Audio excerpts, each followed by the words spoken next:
చేశాను. మీరు ఆ విషయం కూడా గుర్తుపెట్టుకోవాల్సిన అవసరం ఉంది. ఈరోజు ఈ ప్రాజెక్టు ఉంది. తెలుగుదేశం పార్టీ 14-19లో 12,500 కోట్ల రూపాయలు రాయలసీమ ప్రాజెక్టుల కోసం ఖర్చు పెట్టాం. అదే వైఎస్ఆర్ కాంగ్రెస్ పార్టీ వచ్చింది, 2,000 కోట్లు ఖర్చు పెట్టారు. ఇప్పుడే మా మిత్రుడు రామానాయుడు గారు చెప్పారు. నేను ఒకటే మిమ్మల్ని అడుగుతున్నా, ఈరోజు పాత రోజులు ఒకసారి గుర్తుపెట్టుకోవాలి. ఏం తమ్ముళ్ళు ఆ రోజు జ్ఞాపకం ఉందా వచ్చి ఇక్కడ చేసిన పని అని మిమ్మల్ని అడుగుతున్నా.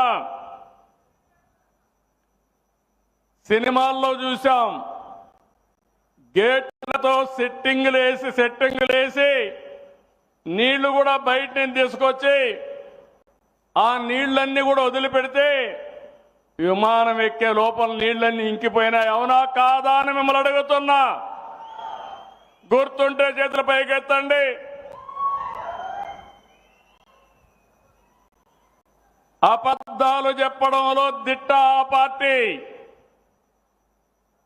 అసాధ్యమైన పనుల్ని సాధ్యం చేయడం ఎన్డీఏ. అవునా కాదా అని అడుగుతున్నా. ఈరోజు నీళ్లు వచ్చాయి, జీర్ణించుకోలేకపోతున్నారు కొంతమంది. నేను ఇక్కడి నుంచి పోతానే ఇవి కూడా నీళ్లు ఆగిపోతాయని ప్రచారం మొదలుపెట్టారు. ఒకటే హెచ్చరిస్తున్నా, అది మీ యూఎస్పీ. నా యూఎస్పీ అది కాదు. ప్రతి చెరువుకు నీళ్లు ఇచ్చే బాధ్యత నాదే.